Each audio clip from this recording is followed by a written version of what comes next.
from Alpha Models. Absolutely beautiful kit. If you've not seen the review, I recommend you go and have a look, because this is an absolutely stunningly beautiful car and a very, very nice quality kit. So we're taking the time, we've familiarised ourselves with instructions, we've checked all the parts off to make sure they're all there. And now we're going to prep the body for primer. So what I've been doing lately is using one of my Holly rescribers that we used to sell over on UMP to scribe all the panel lines. The body shell on this is absolutely stunning, almost flawless. Some of the panel lines have a little bit of muck in them. When I say muck, I mean just a little bit of resin that probably just needs a little bit of rescribing to get rid of it. Could you leave it? Yes. Do you need to rescribe it? Probably not, to be honest, but I thought, you know what, let's clean it out. And this is a great scriber, very accurate. You almost fingertip to fingertip where you want to rescribe.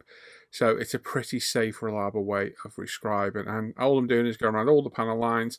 I'm not going over it 4 or 5 times. I'm going over twice at the most, and just making sure all those panel lines are properly defined. So some quite tricky angles, so take your time. Make sure you don't slip, because you'll cause a lot more problems and solving by doing it. So make sure you're nice and confident with your scriber, and using a good quality tool as well.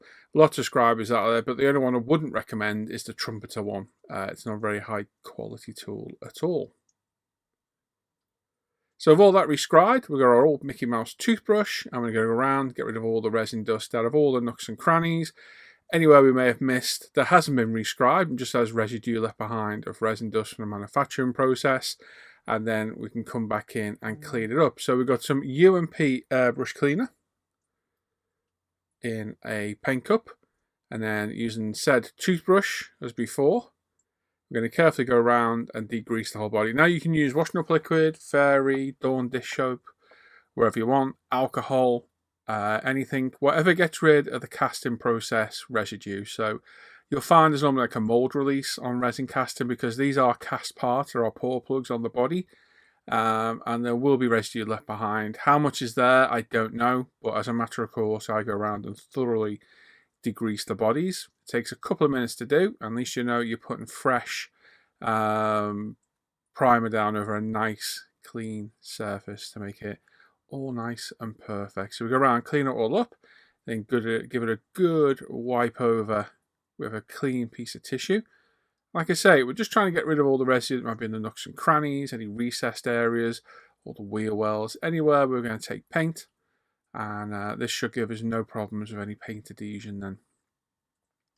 We don't need to mount it for priming. Now I found the Tamiya holders not quite up to the task of holding these heavy bodies, so I use some really nice strong 3M sticky pads.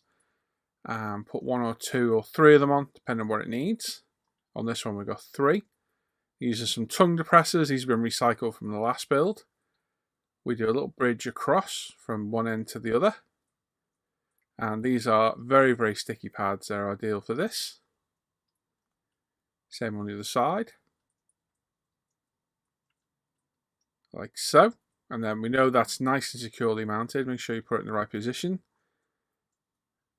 There we go. Like I say, very secure, very well stuck down. And I have a nice big round 3M pad in the middle. I've got an old burnishing bottle that's full of water. It's actually full of water and plaster of Paris. I think it's plaster of Paris. I forget. I always forget what's in here. We then stick this to this, and we've got a bottom heavy container stuck to the bottom of those tongue depressors, and it holds it on perfect. No problems at all. No risk of it falling over unless you really knock it. So take your time. If you're in any doubt, you could put a nice piece of flat cardboard under the bottom of the bottle or whatever you can think of, and that will make it a lot more stable. And again, where I've just had my grubby, greasy hands, I'm going to go around with another bit of airbrush cleaner on a bit of kitchen roll and thoroughly degrease all that. So we're in the spray booth. We've got some Tamiya decanted fine surface primer out the spray can. That's been let off gas. We've thinned it about 15-20% with Tamiya lacquer thinner with retarder. We're hitting the body with our Tamiya anti-static brush to get rid of any dust that's on the body. Quick dust over with the airbrush. It's my Iwata HPC Plus. We load it up with some primer, and we're going to do several light coats, ending in a couple of nice wet coats. So it takes a long time to build up. One thing I've noticed about the Iwatas, and especially when we come to the 2K later on, is the paint is atomized a lot finer, so the paint doesn't go down as quick. So you find yourself having to go a little bit slow with your paint strokes and pulling back on the needle a little bit more. So yes, just take your time. You don't want to get any excess primer down, especially on the first coat. You want to get a nice base coat down, and then you can build it up. And as I always say, the Tamiya primer does like to go down wet. So make sure on your last coat you put them down fairly wet. I don't mean hose it on, but enough that it's got self-leveling properties, or you can find it dries a little bit gritty and bitty. But as long as you take your time, it builds up wonderful. I'm a big fan of the lacquer primers. They are very good. And as I explained last time, no, I've not given up on the apexes at all. I just fancied an Iwata. So I grabbed a HPCS and it's become my general workhorse paint gun now, basically. So after a couple of coats, here we are with the end coat. And as you can see, I'm putting the paint on a bit wetter now. And that way we know that it can go down and self-level. But if you're onto the bare resin or plastic, don't hose it on.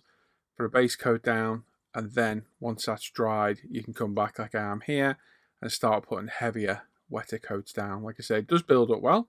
If you get any dust, leave it to dry for a good 30 to 40 minutes. You can sand it back and then re-go over it again, no problem at all. And as you can see on alternate coats, I'm alternating from going side to side to up and down. And that way we're getting all the nooks and crannies, all the panel lines, all those vents, grills, everywhere. And just ensures we get full coverage. And not forgetting our wing mirrors as well. These are only two components we need on this, the wing mirrors and the body. There's no spoiler on this one at all. So again, they get a coat of primer with each coat the body gets. And it'll be the same with the painting process, be it the colour or 2K. They'll all be painted alongside each other. That was left to dry for a good 6 hours. We've flattened it back. I don't have any footage of me flattening it back for some reason, but I did. To get a nice smooth finish. And if you find you need another coat of primer after that, do it again, let it dry and repeat until you're happy. So now we've got some Gravity Colours Aston Braemar Blue. It's metallic blue. It's a beautiful colour, as you'll see at the end. Give it a good mix up with our Badger paint mixer to make sure all those pigments and colours are fully mixed. And again, hit it with our anti-static brush. This not only gets dust off the surface, it also helps prevent any dust landing on the surface as well. So it does help in the reduction of dust, in my opinion. So we've got our Iwata HPC Plus. We're about 16 psi. We're going to put down probably on this one 7 to 8 coats. I lose track after a while. 7 to 8 coats of paint. It's a very thin opaque paint this, so it does take a lot of build up. And again, we'll alternate between side to side and up and down patterns. Obviously, we're painting a resin body. We don't need to be worried of any reactions on any plastic, so you can go a bit heavier if you can.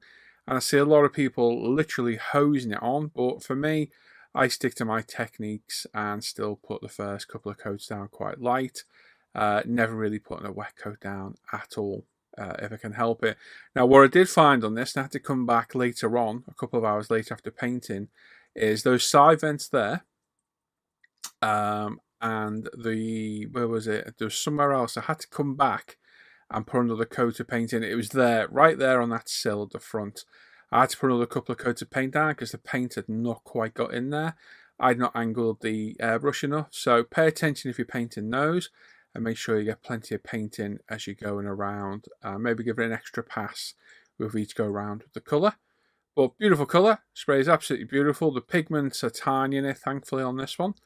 So we shouldn't have any issues there. But one of those strange colours that looks different under different lighting and different cameras. You'll see the true colour at the end when we're clear coated. And there we go. After, what's that? That's probably 4 or 5 coats. You can see we're getting a bit darker now. It is starting to darken up quite nicely.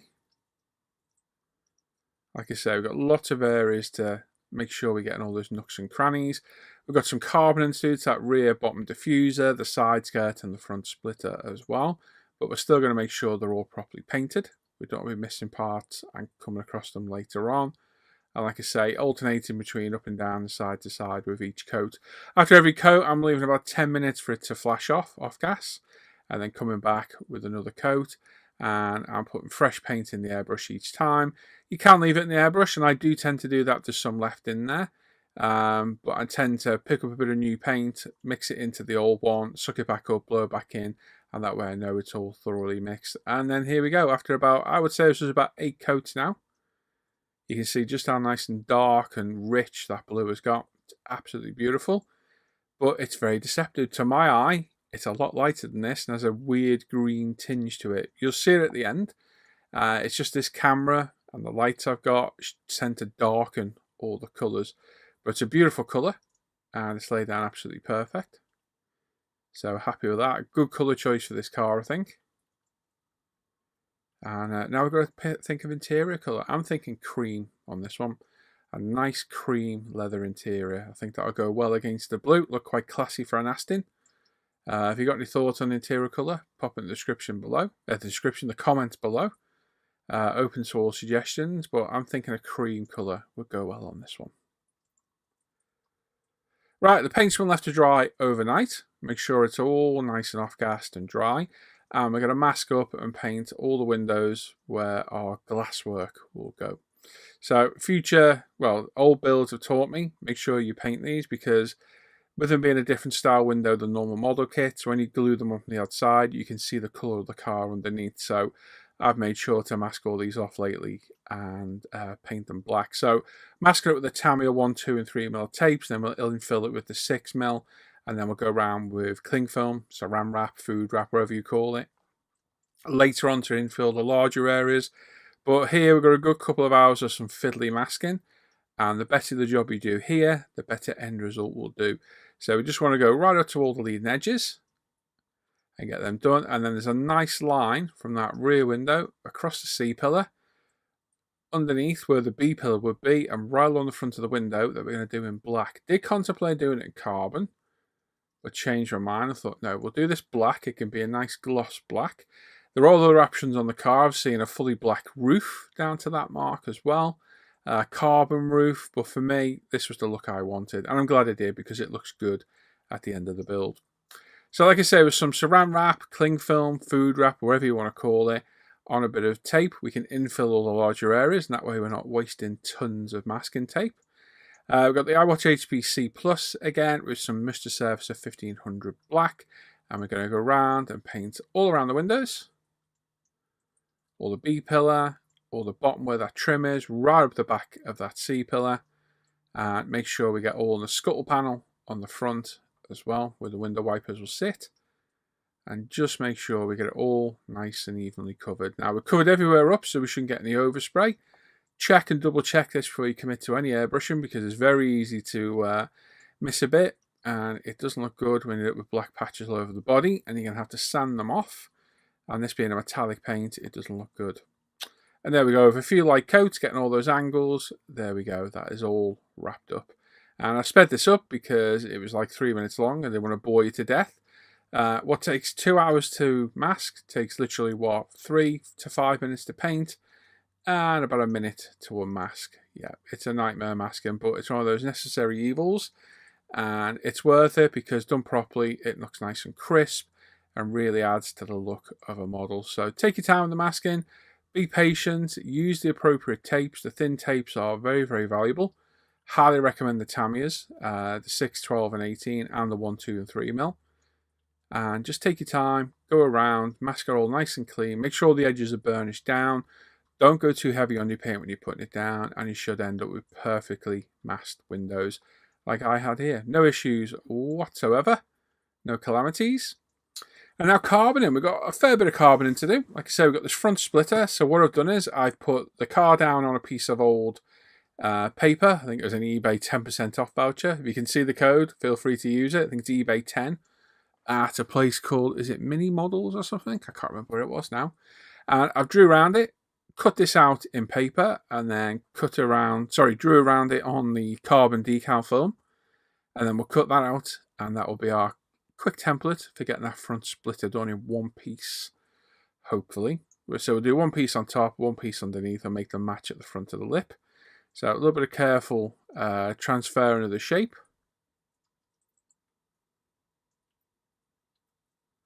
Like so, nice sharp pencil.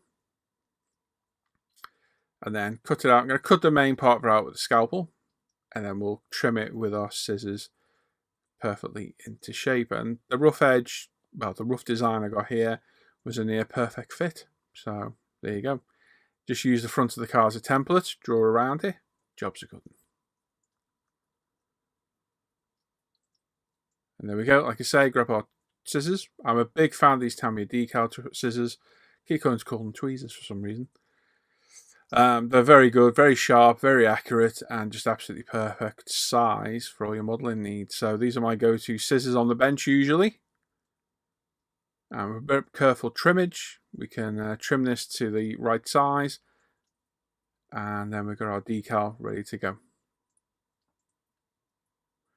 And there we go. With half the backing paper, we can get it on the front of the splitter and somehow try and finagle it, and there's a word, into place.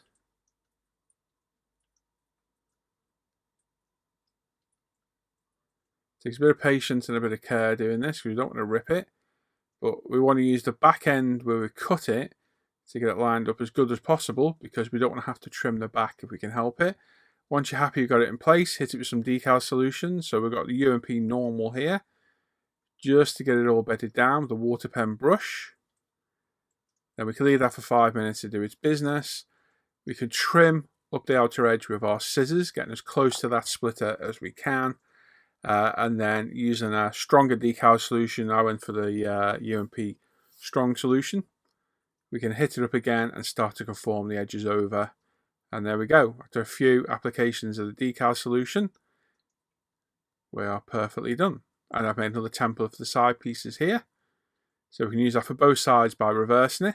That's a case of just cutting it out as before, line it up, get it in place, and exactly the same as before. Get it lined up as good as possible. Hit it with the UMP normal decal solution on the brush. And get it in place. Now the idea of these pens is they are for colour artists, I believe. You put water in them, use it to blend the paint. It was recommended a while back to put your decal solutions in them, which worked very well. Saved a lot of time, but I found that they weren't watertight, airtight. So the decal solutions were losing their potency over time. But I got that used to using them. I like the brush, and that's why I still use them. With this set in place, we've burnished down the panel line. We've got a scalpel with a nice sharp fresh blade in it to cut right up to that panel line, nice and carefully and purposefully.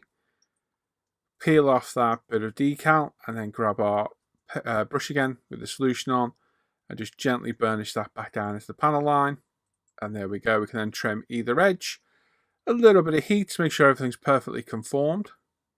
And then we can repeat that for the other side. Literally reverse that template. Job's a good one. And then we've got the back one. This one's quite a tricky one. I'm not going to lie. I probably used about 8 or 9 pieces on this one. So I cut a straight edge piece for the back and got it to fit as good as I possibly could. And then patched up some of the other areas. Now, because this is the patterned twill weave, if you line the pattern up, it tends to disappear as soon as you hit it with decal solutions and it kind of blends into itself. So you can actually patch this up and it looks okay. I do it all the time. Nobody ever notices. And on larger areas like this, we're just going to line up the pattern, almost like wallpaper. Get it in place, hit it with the decal solution. This is the normal again. And we're just going to gently burnish it down from the top to the bottom, trying to get it in place with no creases, which to be fair, it went in really well. And then we'll fold it over the edge of the back. There is a hole in the middle where the exhaust goes. We're going to leave that for now and just leave it to float while we get everywhere else burnished down. All the straight edges need to go down first. And then once we've done that, we can cut off this top piece with the scalpel using the natural panel line of the car itself. So just some careful trimming. Brand new scalpel blade in that, so we know it's nice and sharp. And then very carefully with tweezers, lesson hand here, they do attack paint quite easily if you're not careful. We certainly don't be stripping this colour. We can take off that excess little piece of masking tape. I'm going to save that because I'm going to use that again in a minute to touch up another piece. And then we just burnish that back down with our brush. Nice and easy. Now the hole for the exhaust, we're just going to put a cross pattern in it. Not the size of the hole, just a little bit smaller. Then get our brush and just gently poke it down all around the edge. And there we go. That's that done. We can paint in there black because the exhaust will go in there and we'll never see it. And then we just do the same everywhere else. We did a pattern for the underneath piece as well. And we just line that right up to the edge where it meets the last piece we put on there. So it's a tedious part of the job, but it looks really good when it's done. And then we just trim off the excess of that. Set it with the decal solutions. If any small areas need touching up, we'll just put a little piece in there, line up the pattern, hit it with the decal solutions, and job done. After that's dry for a good few hours, we're going to hit it up with a Tamiya panel line wash. Now I chose black because it's a very dark blue. I'll be honest, you can barely see it.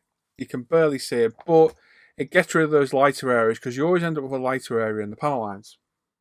It's just the nature of the spraying. So at least this way, it gets uniformity in all the panel lines. So hit it up, just let the capillary action carry it through, leave it to dry for half an hour or however long it takes. The warmer it is, the quicker it dries.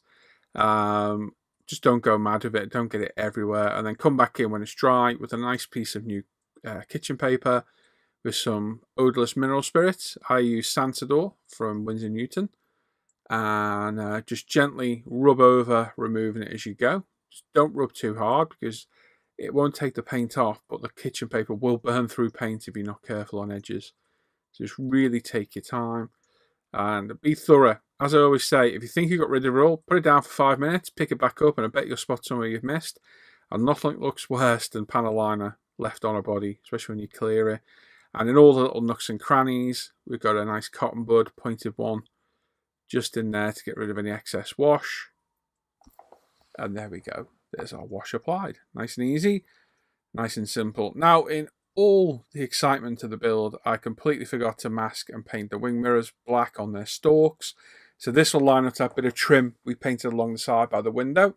So we masked these up very quickly, same way we did the windows on the car, and then a couple of coats of Mr. Service of 1500 black, and we are good to go. Job's a good one. Let that all dry, and we're ready for 2K. Nice and simple, nice and easy. So it's the following day. We're going to clean up all our work here. We've got brand new paper in the booth. We did this a few hours before we did any 2K-ing, so any remnants of dust to remove. We sprayed all the booth with some water. And what we're going to do today is slightly different. Number one, we're going to airbrush. We're going to Iwata Revolution that I'm going to start using for my 2Ks. It's a 0.3mm Iwata Revolution. And we're going to mix 2 lots of 2K clear. So first of all, we're going to do a 4mm mix, which is 4mm of the clear with 1.3mm of hardener and 1.3mm of thinner. To get our first mix of paint, which we'll use for our tack coat and our first wet coat. And then a recommendation by Mike, who watches my videos. Hey Mike, he recommended to mix a fresh final batch of 2K up. So we're going to try that today, see how it goes. So we're still going to ultimately use the same amount of 2K. We're just mixing it in 2 lots. And I always strain it through a 190 micron strainer. I am absolutely sure by gravity you don't need to do it, but I always do. Always have, and I always will. And I've started to strain all my other paints now as well to make sure we got no foreign bodies in there. Again, the anti-static brush on the body. Just take your time, don't go too mad with it. And put it out of the way. As you can see, I've very fashionably got cling film on my arm to stop me getting any paint on my arm. And like I say, we've got an Iwata Revolution 0.3mm CR. And my first time using this. So this is going to take a little bit getting used to, because there's one thing the Iwatas do over the Apex is they do atomize the paint a lot finer. So you'll find it needs a bit more paint to get the same coverage. Now, I've come back a little bit off the model. It's going to take a little bit of tweaking to do, but I think for subsequent 2Ks, I'll be going a little bit closer and slowing down the actual paint passes as well, so we get more paint down quicker. But for a first time go, this didn't turn out too bad. Now I'm going to leave the full 2K session in place. As always, this is the tack coat. This is just a very light coat of clear. We're not trying to get it glossy or anything. We're just going to try and get a nice, even light coat all over. The idea is we'll leave this to flash off for 10 minutes. It goes ultra sticky. And when we come back in to do our next wet coat, it reduces the risk of runs because the paint is so sticky, the paint grips to it. That's the theory, and that's how it works. I'm going to put some music on, and I'll come back and chat to you all as and when I needed. but I'm going to leave it in real time because a few people have commented that it does help them with their 2K.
And there we go. There's the first tack coat done to the body. As you can see, we don't go for a full gloss finish. We're just going for enough to get enough clear coat down. The wing mirrors are done at the same time. This is the second coat now. The body's put in that booth plastic storage container to the left of me that does have vents on to allow it to off gas without any dust getting on it. And then we just alternate which way around everything is by the order it goes in there. So the wing mirrors were done last time. So they're done first this time, and it'll be the same on the third coat as well. So nice light coat on the first tack coat. We're coming now for the second coat, which is our first wet coat. We're not going to hose the paint on, but we are going for a much slower, more deliberate clear coat this time. So we're going to slow down the passes with the airbrush and pull back the trigger a little bit more for a little bit more clear coat. So as you can see, we slow it down, a lot more clear coat going down this time.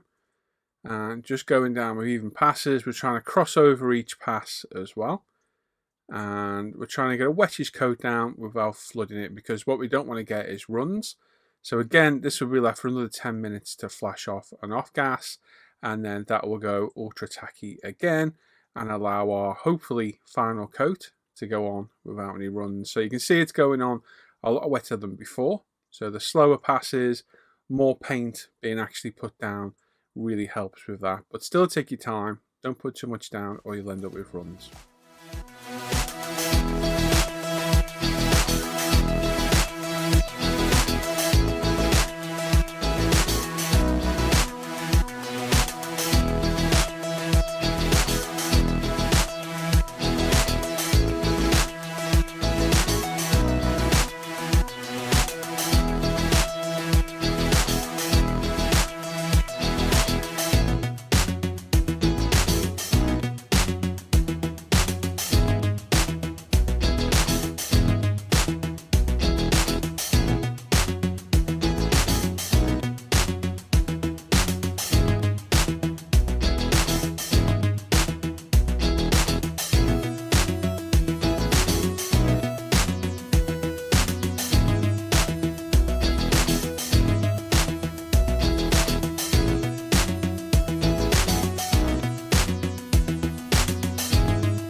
And there we go. There's our second coat down. Like I say, a lot wetter than the first one. You can really start seeing the depth of the colour coming through now. But we just want a nice, even, semi-gloss coat around everywhere. And again, that's left to one side to flash off for 10 minutes. After 10 minutes, we're going to mix a fresh batch of 2K. So we're going to go with a 3ml of clear, 1ml of activator, 1ml of thinner, on this one.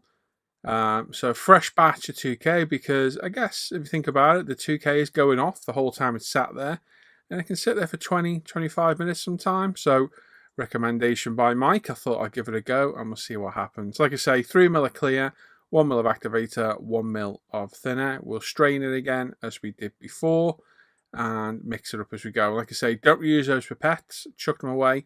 Don't put the activator pipette in with the thinner because you'll ruin your thinner. And yeah, that's it. And again, the last pass now, we're going to go with a wetter coat again, a little bit slower, a bit heavier as well. As usual though, I'm not going to try and get the full wet coat instantly because I don't want any runs, and I'm still getting used to this airbrush. So I'm going to put down a really deliberate coat, but then I'm going to put it back in the container for 5 minutes and let it self-level itself, and then bring it back out and have a look and see how it looks. I need to get used to this airbrush.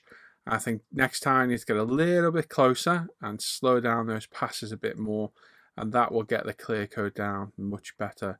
But it's going down really well. Airbrush is performing really well. Nothing wrong with the Apex at all, because I know people are going to criticise me for this, saying, oh, always flip-flop and gone back. I haven't. I've still got them. I'm still going to use them regularly.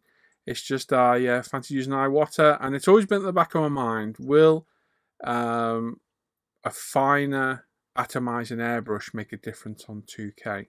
And we're going to find out, and I guess it's going to be my opinion over everything, whether it does, but we'll soon see. So like I say, we're going to build up this gloss coat now, getting it as perfect as we can.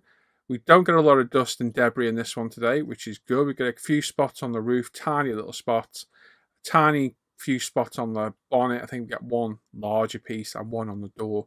But other than that, we're quite lucky today. We don't get a lot of crap in the paintwork, which is just one of those things you use in 2K. It is some of the stickiest stuff you'll ever use. But like I say, I'm more concerned now by getting a nice even coat down, no runs, and I'm going to put it in the plastic container for 5 minutes, let it self-level itself, and bring it back out and have a look. And obviously we'll do the wing mirrors at the same time. They should be done with one last pass, but you can see we've got a nice depth of shine there on the body, but it is still showing a few signs of orange peel. So like I say, we'll leave that for 5 minutes, let it self-level itself in the container, and pop it back out and have a look. And having a quick look and just see a few areas we need a little bit more. So we're going to go down with a little bit more clear. Not going too mad, not going too heavy.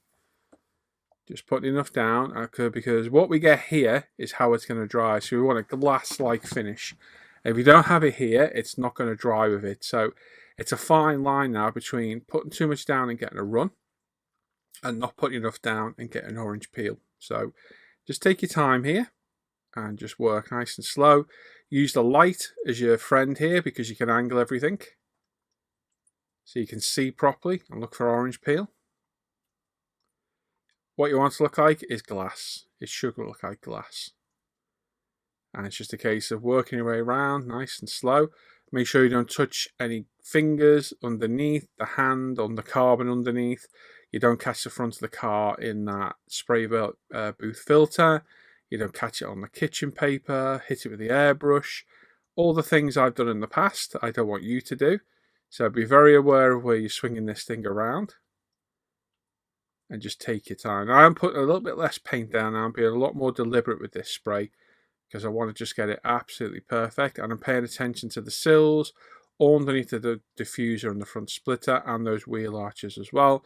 And like I say, I'm using the light to angle it. Still got a touch of orange peel here and there, so maybe just a couple of goes over. But this will still self-level a bit as well over time, so I'm not overly concerned. I'm more concerned about getting runs. Not the runs, because they're bad as well, but to get a runner clear is an absolute nightmare. So it is a fine line, and it's probably one of the hardest things to do, which is getting that beautiful clear coat while getting the run. So if you find you need a little bit more, add it. like I'm doing here, just adding a final couple of bits, and you can see now I've got a really nice clear coat. No orange peel visible to me now. It looks really good. A little bit on that roof, just needs a little bit more. There you go, must have heard myself, see that?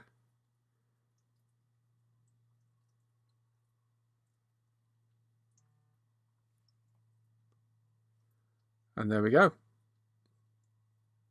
That will do me. No runs. We've got good clear coat everywhere. Just make sure all the carbon's done properly, all those recesses and angles.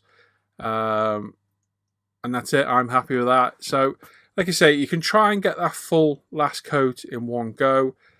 I've had issues before. I'm finding doing it this way now, where I'm doing that last third coat, leaving for 5 minutes, having a look, adding a bit more, leaving another minute or two, adding a bit more if needed, is working well for me.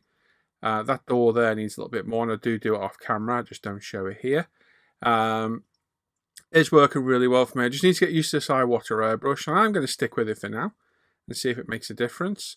And here we are. This is probably, I would say, about 5 minutes later, and it's all self-level, beautiful.